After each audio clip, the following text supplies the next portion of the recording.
as a reporter, getting the story is the job. You have to go to the scene. You have to figure out who's going to give you the interviews, making a lot of phone calls.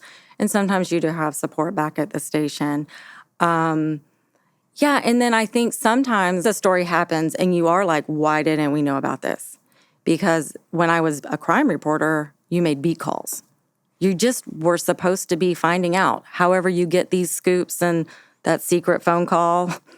I started my career in television news. I had these big, big dreams. It never occurred to me. I'd walk away. What are the things you're holding on to that you don't want to let go of? That question stayed with me, and it was life-changing. Your net was to shine in the broadcasting industry and to be famous, to be known. Yeah. And on the surface it was, because when I asked my mom, I'm like, what are my nets? Right. And my mom said, I think it's your desire to be famous. And I'm like, that's probably true. But I knew it was deeper than that. I don't want to be seen as super busy. I'd rather my life be seen as full.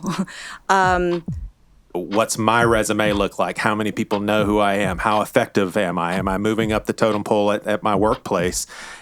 And it takes time and big things to happen for you to get to a place where you're like, oh, that stuff isn't the most important stuff in life. I have to come to my own peace and figure out what forgiveness looks like for me. But it was hard. It really seems to me, and this will probably be a tougher question to answer because you don't want to be braggy, Angie, but it seems like you learned some pretty deep foundational life truth / lessons that I can say personally took me well into my 40s to learn. Wouldn't you agree that some of the stuff that you learned, you were given a gift of learning it at a very young age? I think that's why I saw the book through as hard as it was, because... that makes sense. Just because I don't believe or agree doesn't mean I can't learn from you. Why did you have to bring that up? Okay, that one I'm super embarrassed about. Do you like me? Do I like you? Yeah. As an individual or as a podcast? Just as a person. No, I like you. Okay, cool. Yeah. Cool. And I don't have any interest in appearing to be stronger than I am. I ain't bow to Nebuchadnezzar's statue. He gonna lead. You feel me? How do we love people who see the world differently than we do? What would it look like if we truly loved all of our neighbors? Could listening to their stories be the first step? This is Seacoast Church, and there's way more to talk about.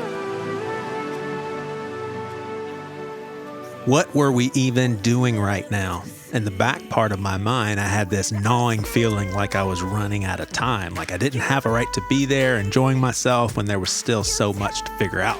I didn't realize that the very thing I resisted, letting things be unresolved and relaxing into the moment, was the thing I needed most. I needed to awaken my senses and experience simple pleasures without shame or guilt for not doing something more productive with my life. All right, well, Happy New Year. The first episode of 2024, and that was a quote from Girl in the Spotlight by Angie Mizzell, a book encapsulating a story that we can all learn from. But folks in the Charleston area, you will love the setting of her story. It's right here in the Low Country. So do you ever slow down enough to ask yourself, am I living my life in a way right now that when I'm living my last day, I'll look back and be okay with? A lot of us, when we hear a question like that being satisfied on how our life panned out, many of our minds gravitate immediately to, man, I hope I will have accomplished much, fulfilling big dreams, and maybe a dose of fame or wealth would be nice as well.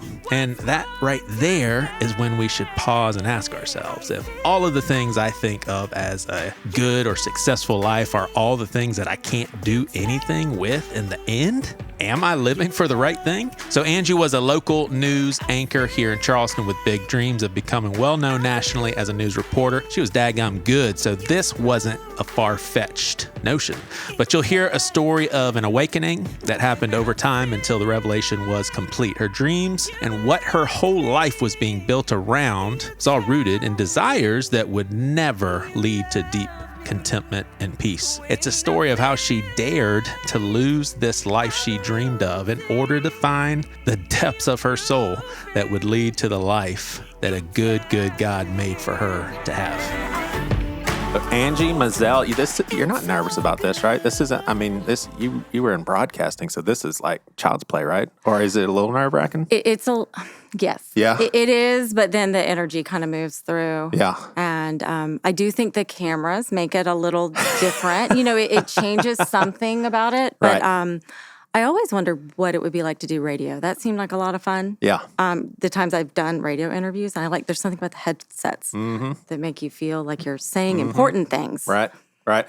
So this is great because we haven't had too many guests outside of Seacoast that are local. And I'll describe kind of our connection. I consider us, we're like school fam. So I don't know you that well. I know about your family just like you know about my family because we've been seeing each other probably 5 times a year for the last 10 years. That's right. Because our kids are growing up in the same school. It really is like a school fam because you see the same people all the time. There's some people that I would even say, yeah, I kind of know them. I don't know their name, but I know I talk to them all the time. Well, do you remember we played kickball one time, too? I do remember that. And that was a lot of fun. Yeah. Priscilla, it would make her so happy if I just planned one kickball party every year. I just need to do that. It was. And the knee socks, I was it was at 70s or something. I don't know. Yeah. It was so fun. All right. So I made a New Year's resolution and I've made it so far. My goal was to read, I think it was basically 100 pages a week. Okay. And so a lot of those were biographies. I'm going to show you the biographies that I read. Okay. So Coming of Age, Mississippi. Okay. She is actually one of the big time civil rights, but she doesn't have the name of like Rosa Parks, Martin Luther King. Unbelievable. Okay. Bill Russell. Okay. Charles Barkley. All right. And you got Eugene Peterson. He translated a whole book of the Bible. Ralph Macchio. Mo on the Three Stooges. And then Angie Mizzell. And so one of these things is not like the other. Oh man, it was so neat reading this book, Angie, because not only is it really good, but it's like, I know this family, I know these people, but I don't know what is going to happen. Like I knew that you were in broadcasting, but I didn't know what was going to happen. So it's definitely an autobiography, but there is an element to it of you want people to come away having learned something through your story. So it's almost like it's your life story, but also a very pinpointed theme. Is that fair to say? Yeah. So it's actually, it is filed under biographies, but it's memoir is the genre. And it took me a while to learn this, but memoir is more of a slice of life. Like it's not meant to be an autobiography or, so you have to decide what is the theme, what is the takeaway, and then you look at all these turning points in your life. And when I was going through the revision process, some things were added, other things were taken away, and not because it was less important in my life, but in the story I was telling, not everything fits. Yeah, yeah. Is it just, what was the process? When did you first start the book? Now having done it all, and you look back, like the idea came a long time ago. When did you actually start? When did I start? I started when my freshman in high school son was in the womb. Not kidding. It's when I first went to a writing retreat, and it was all the way across the country in California.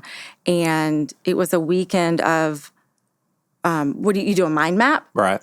And kind of visualizing your scenes, because you have to see scenes. It's not just stuff that happened in your head. What are things that happened?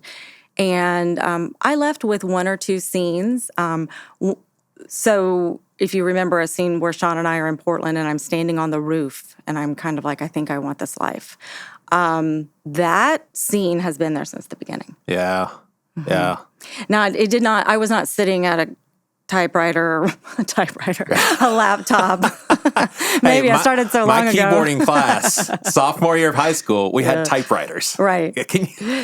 Well, that's how I learned. But I guess at that point I had a laptop of some sort. But I was not there for 14 years. It was working on it, putting it away, working on it, putting it away, learning about how to write memoir.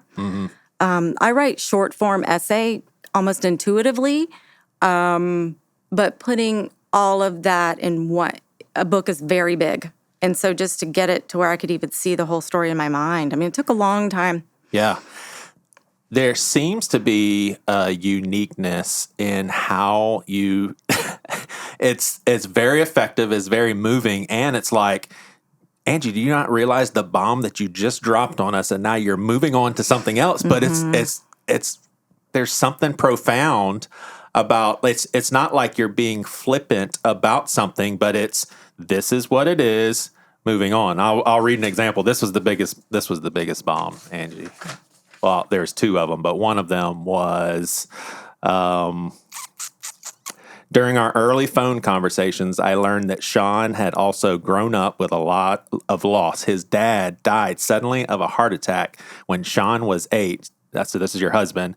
It happened in the middle of the night a few weeks before Christmas when he and his sister woke up for school the next morning. The ambulance had already come and gone.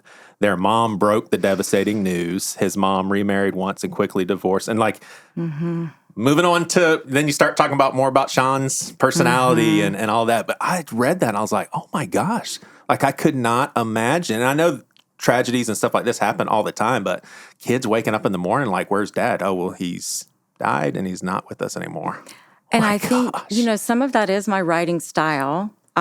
Just get to the point if I'm saying something. But I do think that's how a lot of those things are experienced as a child. Yeah, that's so true. Yeah. And it does make an impact. And, the other thing about it is when I started writing my story, the true storyline of the story is about 3 years of my adult life. There is an adult timeline. When I started looking back, I almost tried to skip over all these sad things. Really? Yeah. Like the childhood stuff? Yes. And because my motivation for writing the story was not to tell everybody all the sad things that had happened, I thought I'd overcome many of them. And I did notice that I was kind of skipping over the hard parts. So it was kind of leaving my career in TV news, which is what the story is about. That was step one of healing me because I had to break free from some tangles around identity and self-worth. But then in trying to tell that story... You have to go back. Yeah. I was already being confronted with these issues that come up in the story in real time. But when I really started to see the parallel of this loss in childhood and how it matched up with kind of a crossroads crisis I was having in my life... and I do think it kind of more goes into your subconscious, and you don't fully realize what something has done to you. Right. Yeah, I know another big one for me was the abruptness of Cam having to step aside and leave. Like, it was like, oh my gosh, I just wasn't expecting that. And gosh, it's heartbreaking. Like how you wrote, the whole book is just really, really good. It's how you wrote this. Is it just as fresh in your mind? So your grandma passes away. You just find out. I slammed the phone into the receiver, fell to the floor. I buried my face in the carpet, beat the ground with my fists. No. I pulled the carpet with my fingers, grabbing tiny threads. And I can totally imagine that as a kid trying to grab carpet and you can't. I wanted to rip it up, but there was nothing to hold on to. Like, you have that fresh in your head? Yes. I mean, 'cause that's such a detailed representation. Yes. And I think as a writer, I don't love a lot of description. Actually, maybe even as a reader. If someone spends a lot of time talking about the landscape, I'm like, I get it. Tell me there's some trees. Right. I kind of the story? I paint the picture in my head. So I think that's an interesting thing you just pointed out, because I talk about Sean's story. When things happened when I was younger, it was more abrupt. But that is more vivid because I remember it that vividly, and that's because I was a little bit older. Yeah. When did you decide to have the actual back and forth? Because I thought that was really awesome. You really, for at least the first half of the book, you're reading two stories. You're reading your childhood story, and then you're reading in the future, and then it all comes together. Like, was that something that you thought of right away, or was that like a later decision? That's what took so long. Okay. Because I had all the present day stuff. In fact, the story started originally in an early draft with the road trip. We're moving to Portland. And then when I started writing it, all the backstory started coming up. But backstory will slow a story down, And so I really had to think about, how am I going to make this work? Because a lot of the backstory is the story. Yeah. The backstory informs the story. I spent a lot of time at my dining room table with note cards and scenes and rearranging them, but also figuring out where to cut a scene to start, like to go back and forth, to even where to cut that one thing. And that took a long time. Yeah. And actually, I studied a lot of memoir and how they did structure. So mine is a hybrid of a couple of things I've seen, and that's why I kind of broke it up into parts so the reader could sense, okay, we're not doing that anymore. Now the story's just moving forward more than it's going back and forth. So I sort of made up that structure, but it took maybe 14 years. Right. Yeah. Oh, for sure. So we're gonna jump all over the place because there's so many things. I did tell you about this. See how I have all these little bent corners. I love it. That's what I did. Then I went through it and got the interview questions. So we're going to go all over the place. I love it. All over the place. But before we do that, why don't you give somewhat of a narrative snapshot and then basically the theme of the book? So it's your job to give people a snapshot, and then it's my job to go all over the place. Okay, right. Well, I will say that the hardest thing when I was writing it was trying to give a snapshot. It felt so big. Right. Right. But in terms of just plot, the story is about... And in all honesty, the book is a snapshot. There's no way you can go right. into That's so true. But when I started my career in television news, I had these big, big dreams. It never occurred to me I'd walk away. And when I finally left, I knew that had changed me in some way. I felt freer. And even as I was going through all of the changes that got me to a place that I could finally walk away, I kept feeling like something's happening. I'm learning things. I'm meeting people they're giving me great advice. I'm learning a lot of life lessons. And so my husband realized, he saw me in my journal and he was like, have you ever thought about writing a book? And I was still living that story. So I knew that once I left TV news that I had changed in a way that I wanted to tell my story. And at first, it felt like a story of work-life balance, finding your passion. It's so much deeper. It's so much deeper. I knew it was that. I think on the surface, that's what I had found, maybe in the short term, but I knew it was deeper. So it really is my desire to tell my story in a way, so it's a unique story, but there are universal threads that I worked very hard to pull out so that if anyone is at a crossroads or is just trying to figure out how to be happy in their life or have more joy. And something I really didn't realize until the end was a lot of it was about the loss and grief that I was carrying. And I thought I had overcome it. Yeah. And sometimes we take things into adulthood that have caused pain and scars and trauma, and it's showing up even in your successful life, So I just hope that my story will make people feel something about their own life and feel like they can maybe make a brave choice or let some things go. Yeah.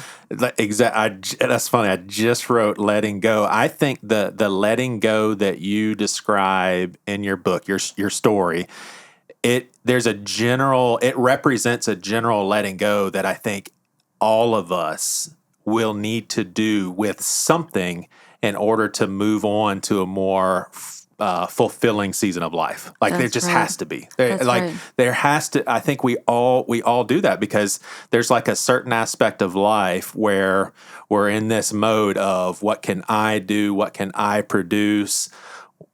What's my resume look like? How many people know who I am? How effective am I? Am I moving up the totem pole at my workplace? And it takes time and big things to happen for you to get to a place where you're like, oh, that stuff isn't the most important stuff in life. That's right. And you have to let go in order to do that. And I hate the fact that I think there's probably people that never had anyone to show them how to let go or never went through it, always wanted to go around it. But I think the book represents what we all need to do. Right. And it took me a while to even put language on how I was trying to feel. I was like, is this freedom? But is it freedom from work? Is it freedom from a busy job? But I think freedom is probably as close as I can get to it, where if you're doing all that in your life, but something feels heavy and you know you're carrying something heavy, it's like, what is off? And sometimes it takes a minute to figure out what that is, and it might not just be one thing. Right. But imagine carrying a heavy weight and then someone just taking it out of your hands and then you feel the relief. That is what we're talking about. Right. In a metaphorical sense. Yeah, for sure. For sure. There's a lot of spiritual elements in this, and I love how it's just interwoven. It's just a natural part. You probably kept yourself out of the Christian websites because you actually write the words that people are actually thinking and saying, which I love the realness of that. But, you're not going to be able to get in Christian distribution now, Angie. You did yourself in. But here, I think the theme that you're talking about, it is an integral part of a greater gospel message that we don't often think about, and that is the here and now of what God wants for us. This is from the book. It said, "Drop your nets and follow me." Or actually, maybe this is not right from your book because it's grammatically all messed up. But basically, you heard a sermon, and it's the disciples. And they're like, what are you talking about? Pick up our stuff and come follow you. And you talked about the fishing was their identity. And that's what they were basing their whole life on for their contentment and their joy and all of that stuff. And even a bigger scripture is, it says, for whoever will save his life shall lose it, and whoever will lose his life for my sake shall find it.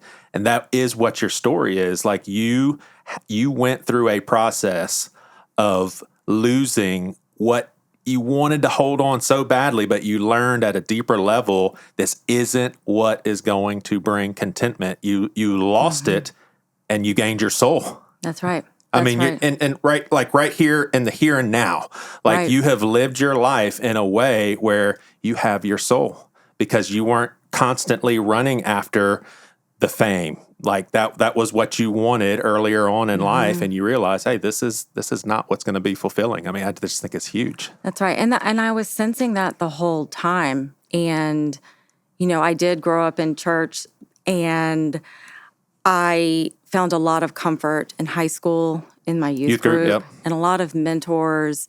And, some things that had me sort of pulling away from the church was just, okay, I'm in college now. Can I go to a party and be a Christian? Like, what does this all mean? And when I look back on the bad things I was doing, like in the grand scheme of things, were they really that bad? But I felt, I don't know how to make sense of this. I don't want to be a hypocrite, that kind of thing.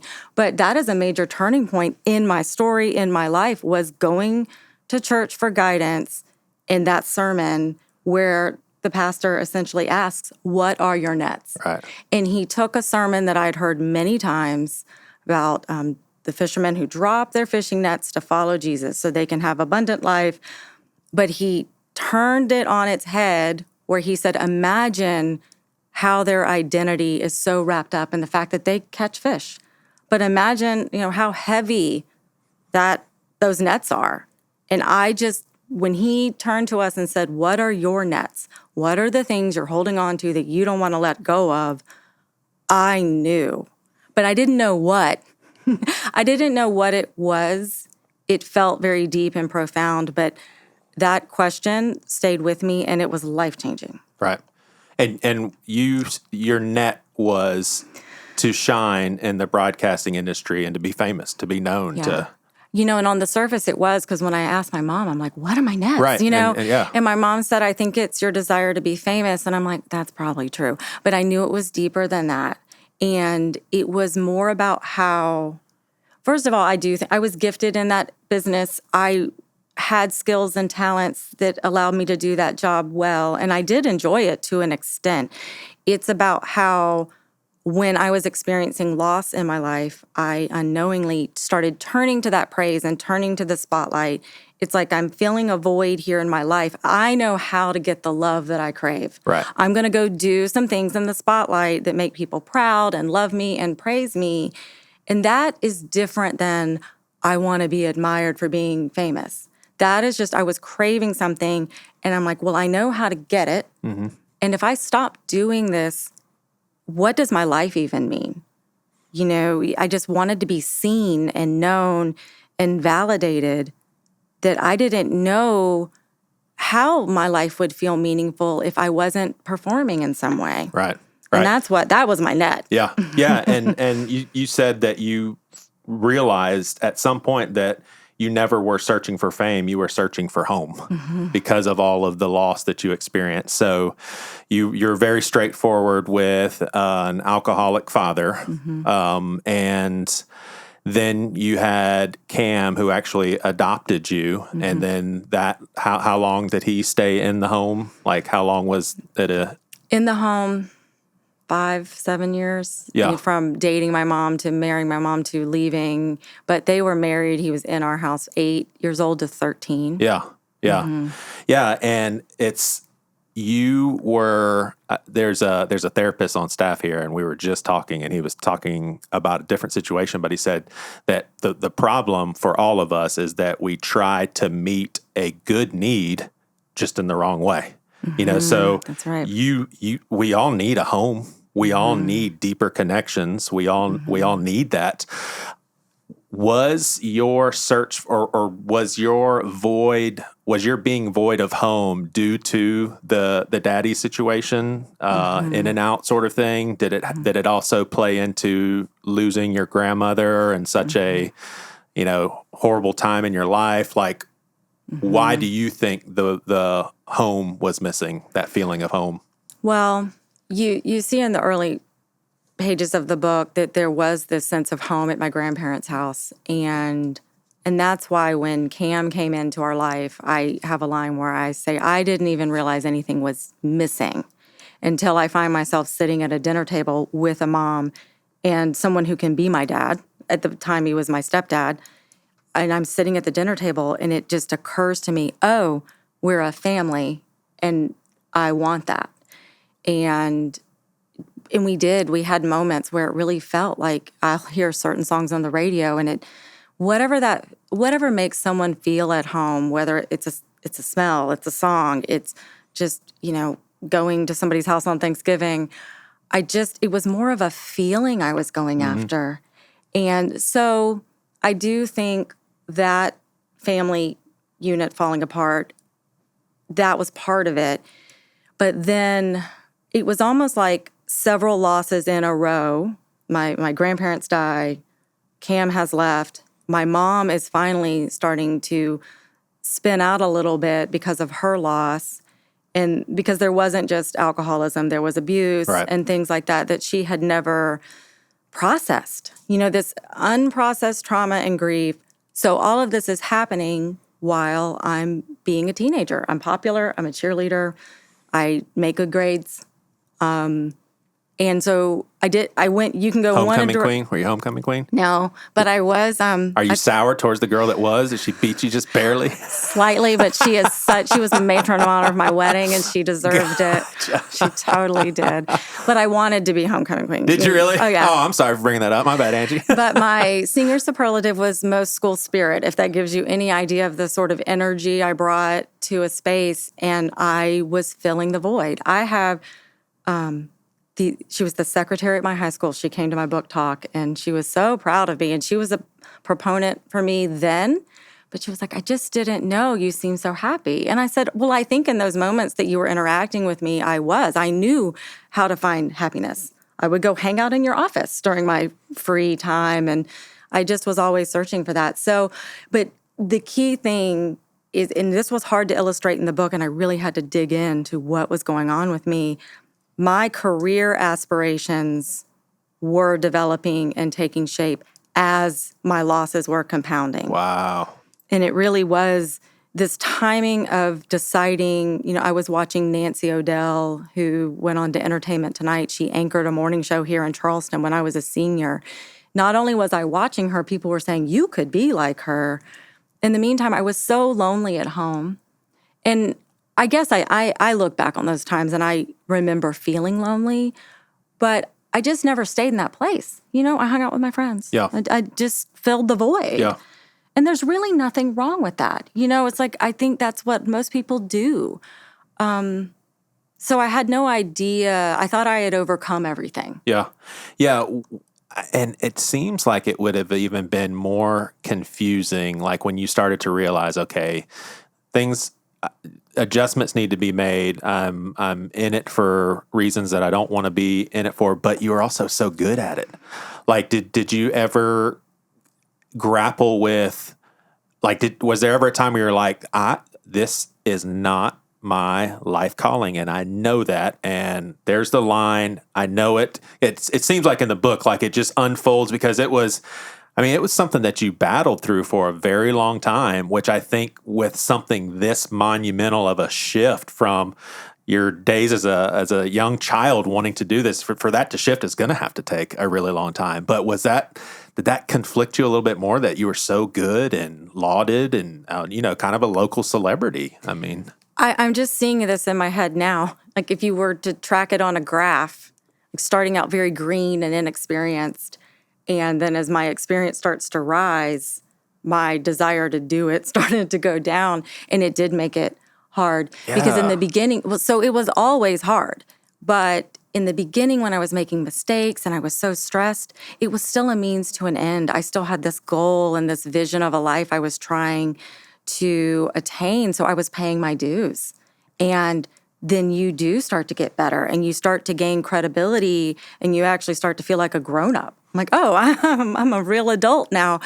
And then the desire to do it started to go down, and it took me forever because it almost feels like a shame. It's like, wow, I've worked this hard, and what has happened? Yeah. Because it's hard not to think about what other people are thinking about, for sure. As far as like, this was the trajectory of my life, and then all of a sudden I'm letting go of it, and people asking questions and why, and I thought this was what you were made for, and all of that. Yeah. And I still get that sometimes. Do you miss it? And at this point, I'm like, well, no. Right. But no, those questions last, like, what are you doing? Right, for sure. So I want to go back into some deeper stuff, but before then, as I was reading the book, I think my eyes were open to how much more involved your job is than what I thought. And it's not like I knew what you did was hard work, but I just thought for sure that you were sent on an assignment, probably given somewhat of a script. You've got things they set up, and then next thing you're holding the microphone, you're on the air, and you know exactly but it seems more like you need to be in tune with news going on in Charleston. And if you hear about something, you're the one initiating, going out there, getting your camera guy, coming up with a plan of what you're going to say. Like, that's how it felt in the book. I was like, whoa, that's a lot. Like, what did it look like back then? Like, when something breaks, let's just say you hear about a school that's on lockdown, and it's kind of a bigger deal than most of those situations. What does Angie do? So depending on resources and how much a station has in terms of people, and usually there's an assignment desk. So the assignment desk, whoever's working that, they usually assign reporters with the videographer. So, and then in the daytime, there's a morning meeting where the whole team sits down and decides, what are we covering today? So there's a team aspect to it.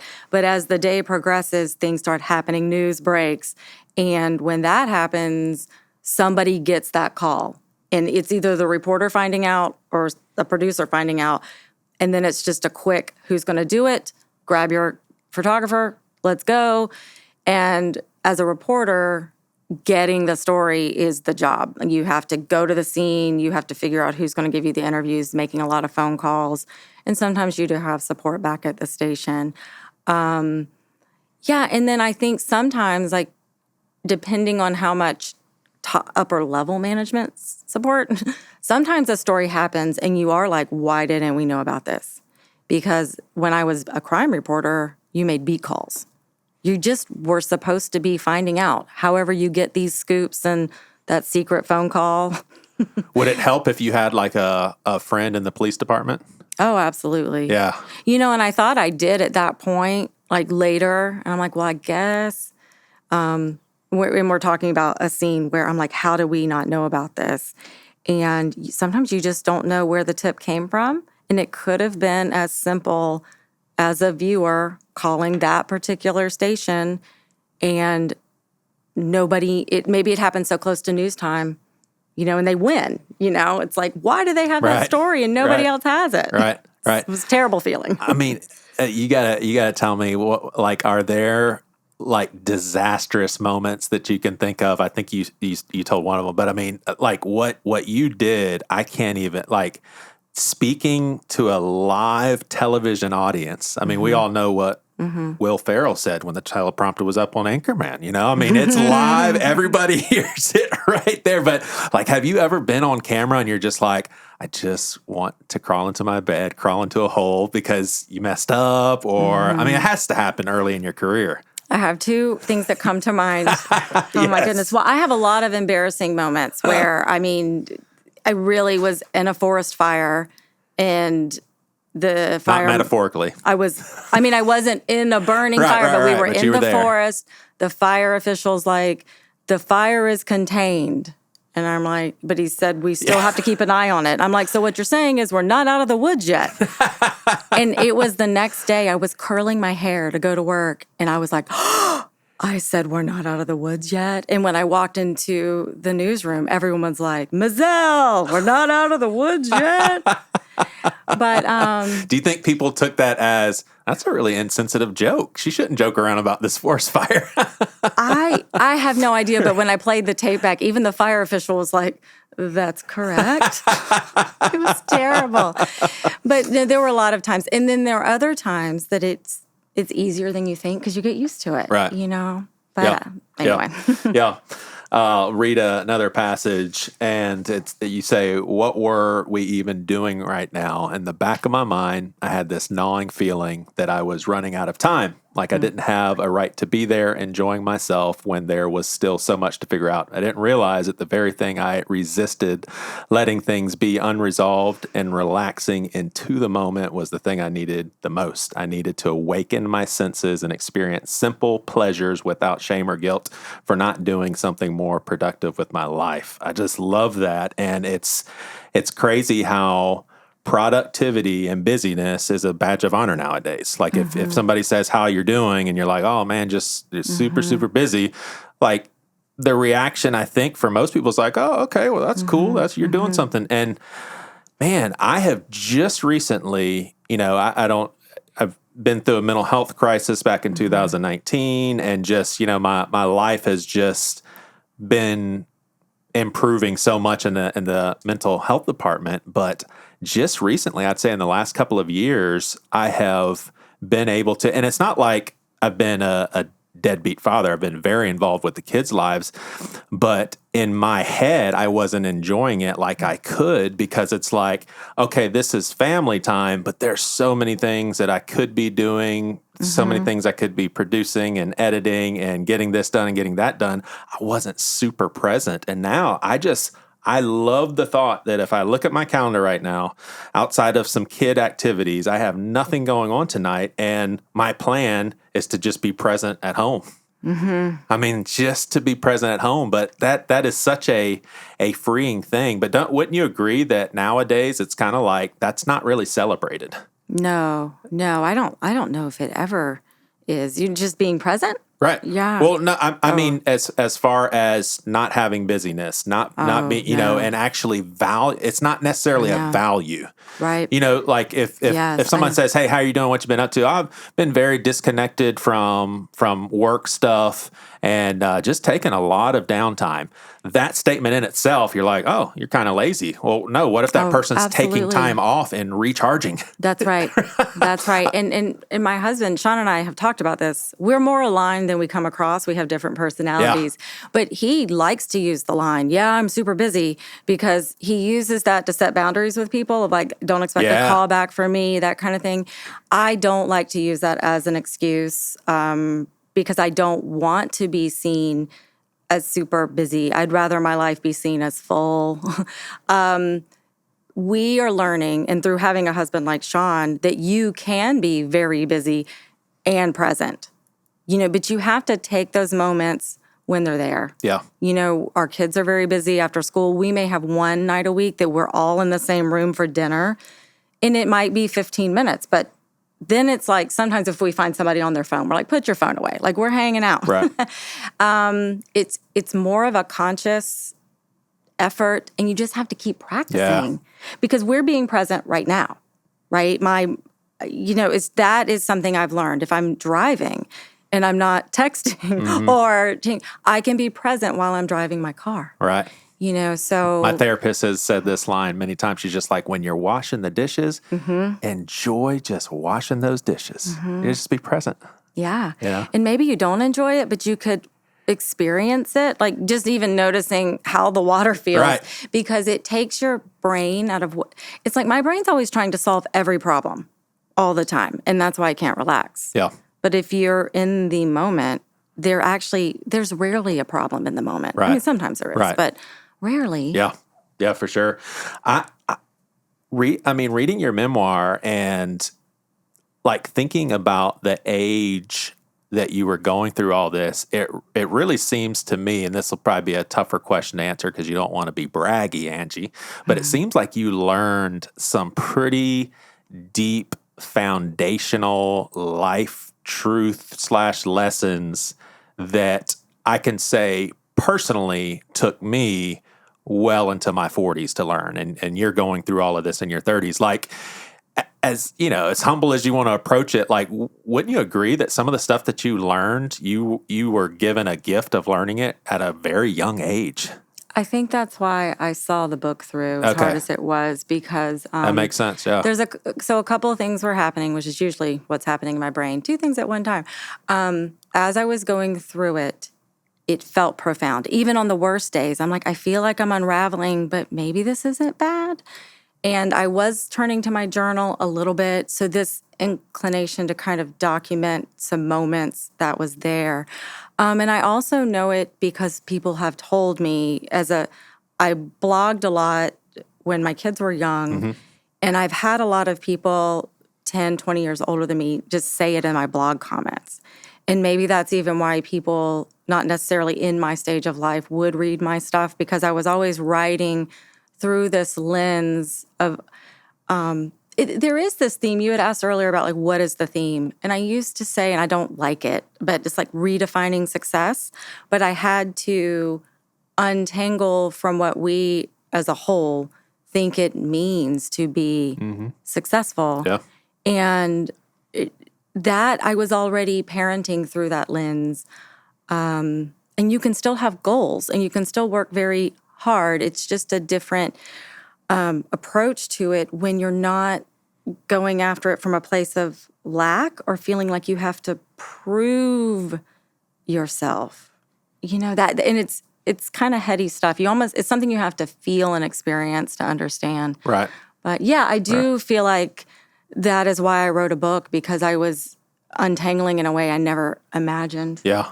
Yeah, and I mean, I would say in a lighthearted, envious way. I mean, I would imagine, your 35 to 45 was a lot better. And I don't mean situationally, but I would imagine, having gone through what you went through, probably had a lot more peace than a typical 35 to 45-year-old like myself. That's just a guess, because that's some deep stuff, really deep stuff you worked through. I did. Yeah.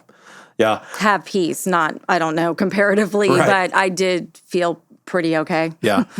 How has all of this affected, because it's not talked about specifically in the book. I mean, there's no really need to. So this is more of just like a friend to a friend. Like, how have you changed in your outlook on money? Because that's something that can trip a lot of people up. That's another one of those recent in my 40s things that I have found myself on the other side of. Like, I spent most of my adult life, if my bank account looks good, then I'm at peace. If everything's going well, then I'm happy, financially. Like, my stability emotionally was somewhat linked to finances, which that's nothing that you can depend on. It could change at the snap of a finger, Like, how do you do with that nowadays?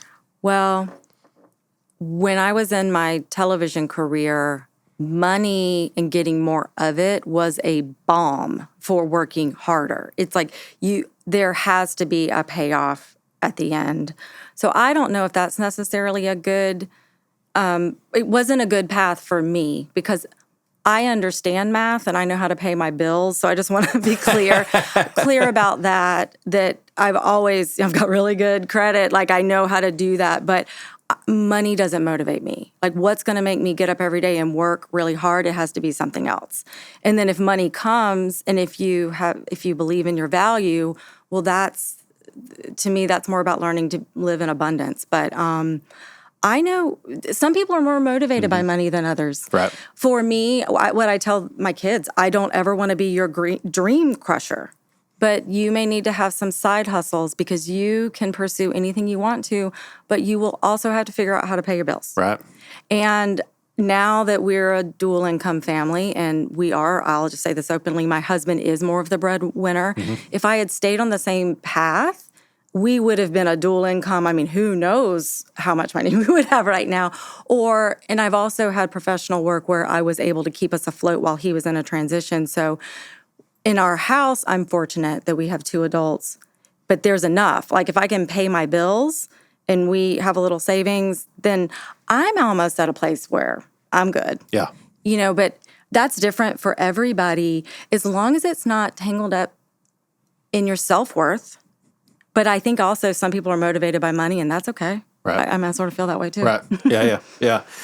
You had to make a really tough decision when it comes to Cam and John both being, and it eludes me, was it your wedding?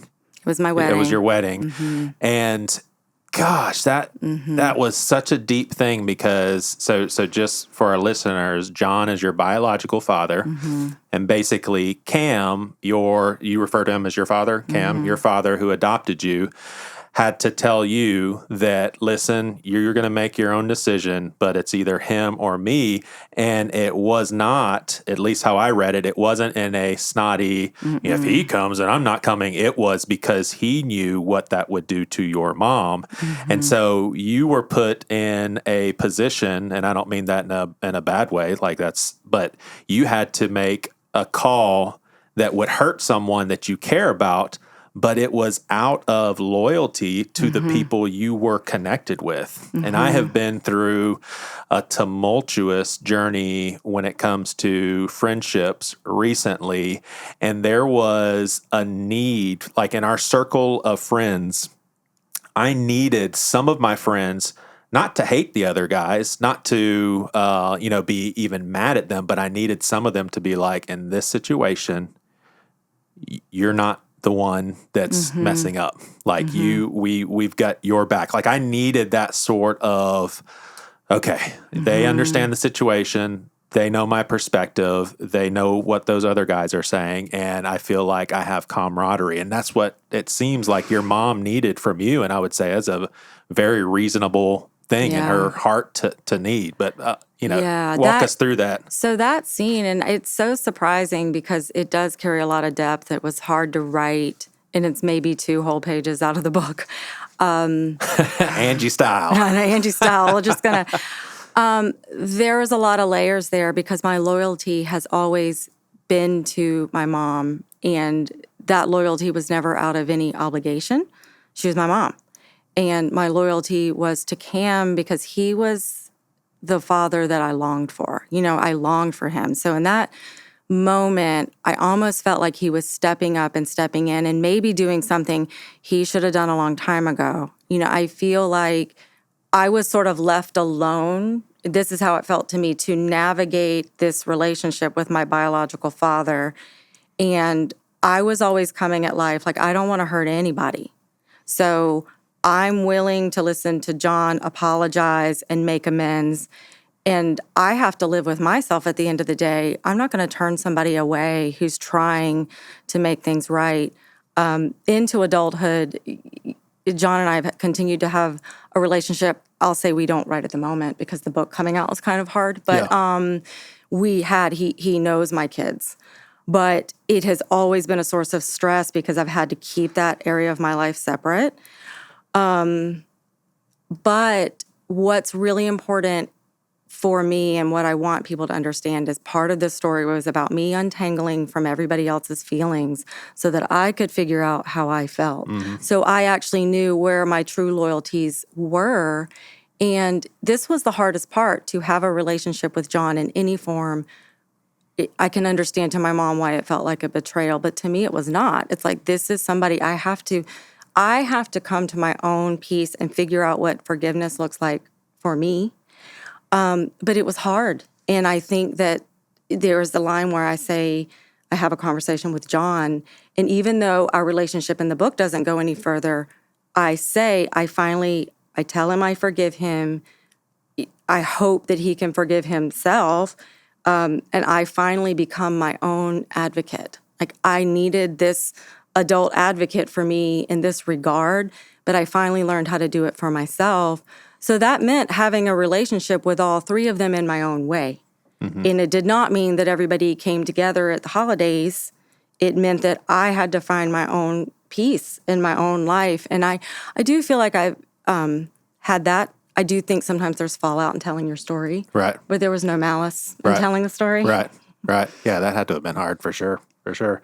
And this may be something that I don't know if you want to go here or not, so we can edit or whatever. But once you forgave your dad, once you forgave John, did it ever turn into like a very naturally flowing love? So this is something I realized later. I think a lot of these discovering how you feel inside is a process. Yeah.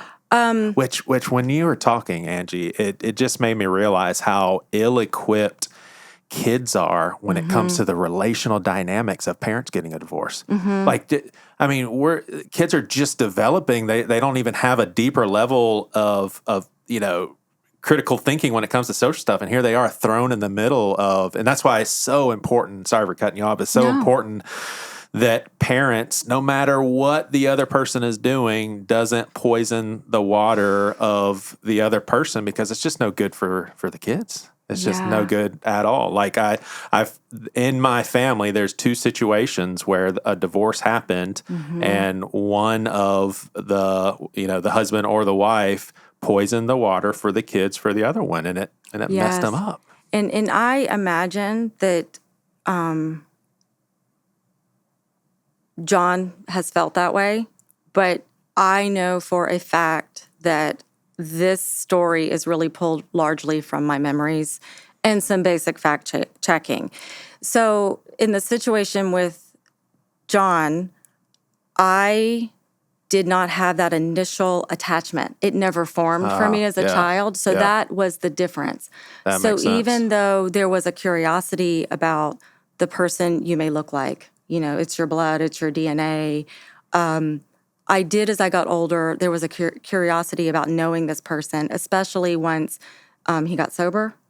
Because I never think someone is all bad, and I always understood later in life that there were things going on with him that was causing rage and causing but in my formative years, there was no attachment. So the relationship that we had was more of a, maybe to call it peers would be, I just feel like I was an adult. Yeah, that makes sense. And he sort of respected the wisdom that I was bringing to the table because he knew I had done a lot of work. Right. So it was always a relationship of, you're in my life, but there are boundaries, but it's not because I'm thinking poorly of you. Yeah. It's just like, this is just the history we're coming from, so let's try to make this work. Yeah. I've since learned that doesn't, as much as you may, and maybe in my own way, that's how I was trying to fix things. Things will still not work out the way you think, but I think I don't know where I was going with that. No, that's perfect. Yeah. That's perfect. I wanted to throw this in there. I love that because I could totally relate to this. At one point, you really picked up on a message from God, and it was from probably someone that you nor myself would naturally be geared up to be influenced by. It was like a televangelist or something like that. And you're watching it how I would watch it too, with just kind of some skepticism and cynicism or whatever. And then God drops a bomb on your lap something that this guy said. And that to me, those are those moments where I'm like, well, I know that was from God because I don't really care what this person has to say. That's right. And it was about forgiveness, Right. and I just feel like truth is truth. And when you're hearing truth and it's the truth is coming to you at a time that you have received it, it hits different. And like, oh, wait, but what just came out of his mouth is true. Yeah. And I was meant to hear it at that moment. Yeah. So how do you do now, having gone through all of this, when it cut, like someone told me this one time, it was so helpful. They said, it's none of your business what other people think about you. How do you navigate that now as I think you said 49-year-old, 49? How do you navigate that? Because that's something that I don't know if we ever just completely overcome. Maybe some people do. I don't know. I absolutely care what people think. Right. I really do. And so how I've reconciled that later in life is you have to get honest with yourself and you really have to know who you are. And if you're a spiritual person, you have to be in a relationship with God so that you feel as good as you can about the path you're on in life.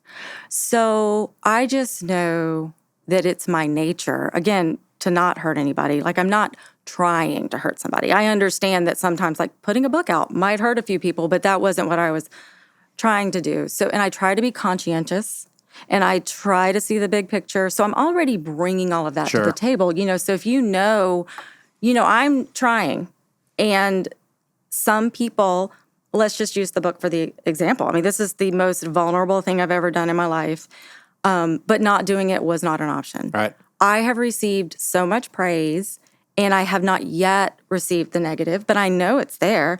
Or people read it and they don't get it, or I had to just work through that and remember why I did it, who it's for, and I would be willing to have a conversation with anybody.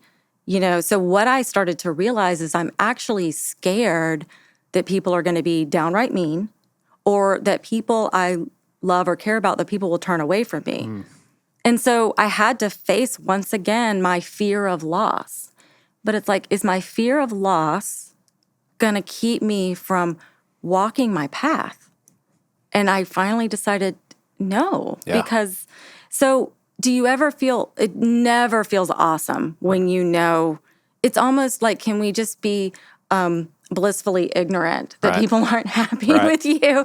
That part's never easy, but that's how I've learned to ground myself. And then I don't make making everybody happy the motivating factor. Yeah. And when I catch myself doing it, so I still do it. Right. But I catch myself and then I realize, wait, you need to back up and reframe this and make sure you're doing this or not doing this for the reasons, because you didn't come this far to act like you didn't learn anything. Yeah, for sure.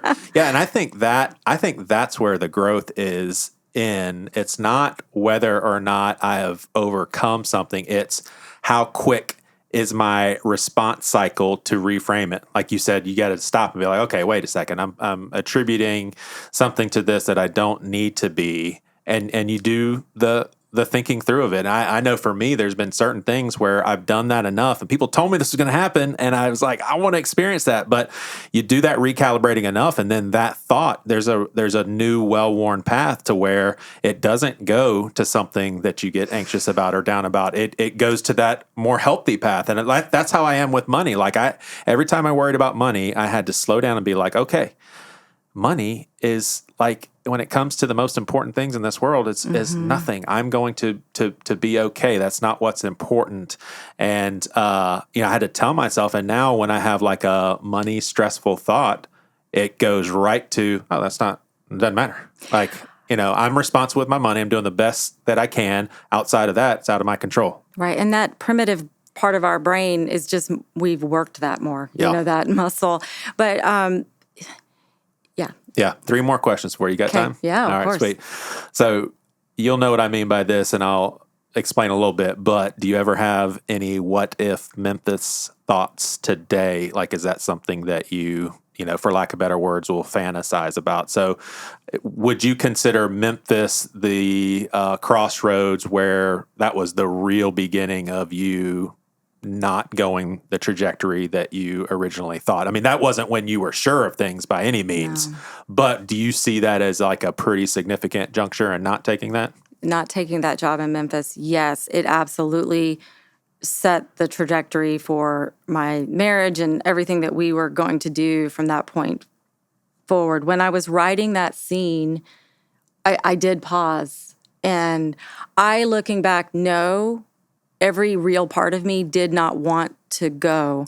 I have wondered, so actually I feel like, wow, that might have been the first exercise in me actually listening to my heart and God, even when I didn't know why. But I have wondered, what if I was at a decision, a crossroads like that, and I was a little more healed?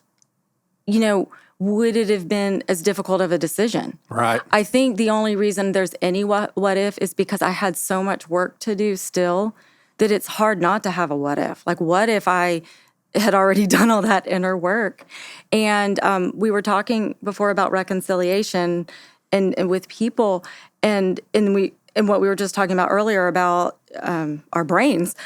I think I've come to realize that people see life through a different lens, and that's okay. So sometimes people are just coming at it from their own history. They see the world completely different. And sometimes we're interacting with people who are still, I don't think we're ever all the way healed.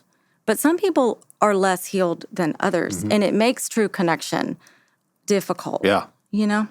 Yeah. It had to have been the most therapeutic thing, and I bet a lot of times in a good way and a lot of times in a good way, but it was hard just writing this book, revisiting all of that stuff. It was. Had you already, actually, as I'm asking this, I'm thinking about your book, and I think the answer is yes, because of the situation or the letting your emotions out with your therapist. But up until writing the book, had you figured out how to have sympathy for little Angie? Like, have you found any health in being like, man, my heart breaks for young Angie? Because I think of myself as a kid and the sort of, me personally, some traumatizing things with the religious affiliation that I was in. And I really feel bad for that little Joey that was carrying so much heavy religiosity, and I was way too young to be thinking that kind of stuff. So I feel bad for little Joey in a compassionate way. It's kind of a weird deal, but have you connected with like your younger self and felt? Yes, and it is sympathy? a hard exercise because at first it feels a little weird, It's like, I don't know, what are we doing? It's not another person, it's me. Yeah, and then do you know that is something that I'm still working on, but it is helping me stay strong in certain areas because I'm still learning how to be the advocate for the little girl who felt like everything was her fault, who felt like it was her job to make people happy, to fix all the things, to be the peacemaker for the whole family, to be the adult. And I don't think anybody intentionally put that on me, but I still have to remind myself, even when things go wrong now, you didn't necessarily cause this. And then I have to stand up for the little girl. Yeah. And if I did cause it, then I own up to stuff. But and I think that is this next stage of work is becoming an adult that the child in me can actually count on. I have to show up for myself. Right. And I don't mean that in a non-godly, non-spiritual way. I feel like God calls us to do that. Yeah. Oh, yeah. Love others as you love yourself. That's the part that we don't say. We say love God, love others. It's like, yeah, as you love yourself. Do you think that Angie now, like let's just say you got famous now, I would imagine that fame at a younger age, like we look at all these young stars and we're like, how pathetic. I can't believe they're doing such I'm like, they're 21 years old and they just inherited millions of dollars and more fame than like, how would you deal with that as a 21-year-old? Would fame intimidate you at this later stage in life as far as like, oh, how do I navigate this? Or do you think having gone through what you've gone through, it would not be something that would be so challenging? Does that make sense? Because fame is just a challenging thing to navigate. I don't know if any of us are wired at a soul level for fame. So there is a part of me that's afraid of it. Ooh, and I like that. So you think that you're not so sure any of us are naturally wired to vibe with fame. Except maybe like Dolly Parton. Like she seems to be true. Like, I am famous example. And I know that's my responsibility. Example. She almost carries that in how she interacts with other people. But I think most of us have a hard time when we really realize, oh, people think I'm something and I'm still me. I think it's a lot of input. But so and I'm actually glad that it didn't happen when I was younger and I didn't rise to the level because I don't know if I could have handled it. I don't know if I published the book 10 years ago if I could have handled it. I just have to stay kind of grounded in what I want more than fame is you want to make an impact, right? You want to feel like if I've told this story, it's reaching who it's supposed to reach. But I don't know how to measure that because I used to say if one person tells me, I was so moved by your book. Well, I've gotten that. So then it's like, okay, so now do I raise it to 10 people? What's enough? So I think I've decided that if I keep my motivation around, it's about being in any opportunity I can to talk about my story and other people's stories, and let that ripple effect and become whatever it becomes. If I just stay committed to that, then whatever comes of it, and if it is fame, whatever that means, but like a lot of people, a lot of eyeballs on me, then I'll just have to trust that I need to rise to that. Right. But I don't think I could have done it. And I think it's a lot for people to deal with. For sure. Well, I mean this sincerely that I will never have navigated through all of the challenges of the human experience. And so even things that I feel like I've come a long way with, a long way in, there were many things in your book that was encouraging for me just to hear the truth that played out in your life and to be able to say, yeah, that is what Angie's saying about her life. These are universal truths that, if we can walk through, I think all of us would be a lot deeper. So thank you for writing your story. Is there a Spotlight 2? Girl in the Spotlight 2. Do you want to think about a new book now? Well, people do say what's next. I do have a couple of book ideas, but I joke with my kids. I'm like, maybe it won't take 14 years. Maybe it'll take 7. But and tell people what you do now. So because you got into training, professional training. Yes. So I've done a lot of things since leaving TV, but I've done everything from run a PR marketing company to be a personal trainer but I actually don't do any of that now because now I am so excited to be in this place of being an author in that was a bigger dream. It ended up becoming like the biggest dream. It felt like a calling on my life. So I actually feel like for the next year or two, I need to be focused on this message. I've thought about maybe doing a podcast. Whatever opportunities I can speak and be in conversations. And I also write a weekly newsletter called Hello Friday. And that's where I sort of create a community, like the people that can be in conversation with me. Yeah. Yeah, that's awesome. We'll put that in the show notes. Thank you. Awesome. Thanks, Angie, for sharing your story and your book and right here at this table. This was wonderful. Thank you for having me. Awesome.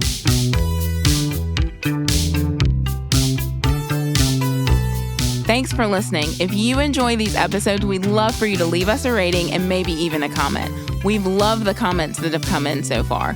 There's also a link in the show notes to our podcast Facebook group where we talk about these episodes and we share some behind-the-scenes information, including guests that we're booking. And don't forget to subscribe so you never miss an episode.